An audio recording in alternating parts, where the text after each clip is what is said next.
दिनों की बस मैं बात याद दिलाऊं, 4 जुलाई को देखिए पटना में आधी रात में हत्या हो गई गोपाल खेमका की, जो बिहार के को मार डाला गया। अब खबर कल परसों आ रही है कि सारण जिला में एक शिक्षक की हत्या कर दी गई। और पटना की जो आप बात कर रहे हैं, सुल्तानगंज थाना है पटना में, थाना के करीब एक वकील जितेंद्र मेहता नाम था, उनकी हत्या कर दी गई। और यदि पूरे, ये तो मतलब पटना की बात हुई, पूरे मतलब और भी हम दिखाएं तो पूर्णिया में एक नरसंहार हो गया 5-6 रोज पहले, डायन के इल्ज़ाम में मतलब मार डाला गया। एक ही परिवार के 5 लोगों को मार डाला गया। सिवान में देखिए मलमलिया चौक की घटना हुई, 5 लोगों को तलवार से काटे। मतलब मैं गिनाते जा सकता हूँ, इसका कोई अंत नहीं है। और ये जो बिल्कुल बिहार में ध्वस्त हो गई है व्यवस्था, तो वो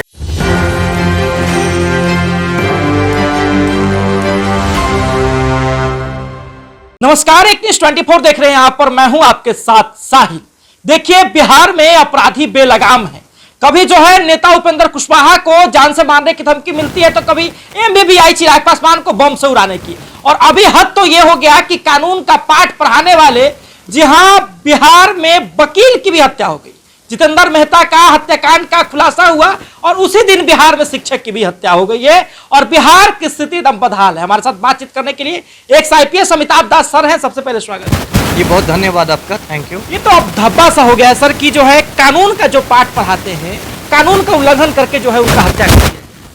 अब धब्बा की क्या बात, अब तो इतने धब्बे हो गए हैं कि गिनती मुश्किल हो गई है। कोई 1-2 धब्बा है, धब्बे ही धब्बे हैं। देखिए, बिहार में तो ये होना ही है जब जो प्रदेश का मुख्यमंत्री है पलटू राम, वो माफिया डॉन अनंत सिंह के गिरोह में शामिल हो गए हैं।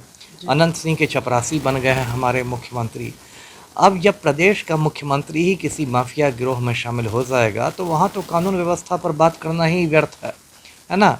अभी देखिए, पिछले कुछ दिनों की बस मैं बात याद दिलाऊं, 4 जुलाई को देखिए पटना में आधी रात में हत्या हो गई गोपाल खेमका की, जो बिहार के बड़े मतलब व्यवसायियों में से थे। एक उनकी पहचान थी, बड़े कारोबारी थे।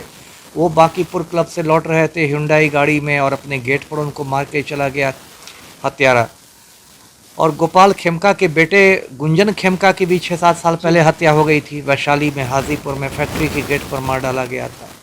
उसके बाद देखिए, अभी 3-4 दिन पहले पटना में एक बालू माफिया था रमाकांत यादव, उसकी हत्या हो गई। रानी तालाब क्षेत्र में उसको मार डाला गया।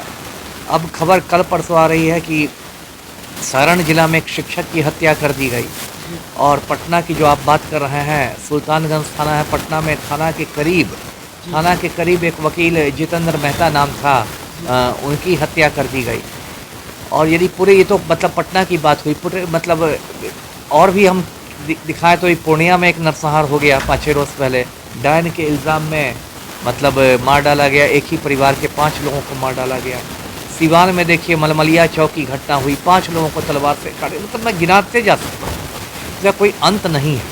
और ये जो बिल्कुल बिहार में ध्वस्त हो गई है व्यवस्था, तो वो पलटू राम ही उसके जिम्मेदार हैं, जो सुशासन का ढोल बजाते हैं। उनका तकिया कलाम है। डर एकदम खत्म हो गया, डर तो नहीं है अपराधी के अंदर। कैसे डर होगा? अब अनंत सिंह मुख्यमंत्री आवास जाता है, एक अणे मार्ग जाता है, मुख्यमंत्री को आदेश देता है कि निस्सा खैनी बनाब। माननीय मुख्यमंत्री के कर कमलों से माफिया डॉन की खैनी बनती है, तो इसमें कौन सा डर रहेगा? आज की तारीख में अनंत सिंह बेऊर जेल में है, और उसको जेल में सारी सुविधाएं मिली हुई है। वो मोबाइल से अपने गिरोह का संचालन करता है। अभी जेल में बैठे बैठे उसने 3 करोड़ की गाड़ी खरीद ली है, पता है ना आपको? टोयोटा कंपनी की लैंड क्रूजर। एक आम बिहारी के पास टूटी ही साइकिल नहीं है, और अनंत सिंह ने 3 करोड़ की गाड़ी खरीद ली है, तो डर कैसा होगा? ये तो जब मुख्यमंत्री ही माफिया का चपरासी बन गया है, तो कौन सा डर रहेगा बताइए? मुख्यमंत्री ने 2 साल पहले आनंद मोहन को जेल से बाहर निकलवा दिया, जिसने गोपालगंज के डीएम का खून किया था। सुप्रीम कोर्ट ने उसको उम्र कैद की सजा दी थी, और मुख्यमंत्री ने उसको इसलिए बाहर निकाल दिया जिससे राजपूत वोट बैंक में संधमारी हो जाए। बिहार का जो पर्यटन मंत्री है राजू सिंह, वो खूनी है, हत्यारा है, कातिल है। उसने 1 जनवरी 2019 को श्रीमती अर्चना गुप्ता नाम की महिला का खून कर दिया था दिल्ली में। अभी बिहार का नगर विकास मंत्री है जीवेश मिश्रा, 15 दिन पहले राजस्थान के कोर्ट ने उसको नकली दवाएं बनाने का दोषी पाया है, अर्थदंड लगाया है। हद तो ये भी हो गई है कि एमबीबीआई पर्सन चिराग पासवान को बम से उड़ाने की धमकी दी, उन्होंने खुद खुलासा किया। तो वही है ना, देखिए, जब आप बबूल का पेड़ लगाइएगा तो आम नहीं खाइएगा। चिराग पासवान के अपराधियों से दूर हैं, सारे अपराधियों की चलिए, तो अभी आप अमिताभ सर को सुन रहे हैं, स्पष्ट तरीके से अपने सारे सवालों का जवाब दिया और अपनी बातों को रखा।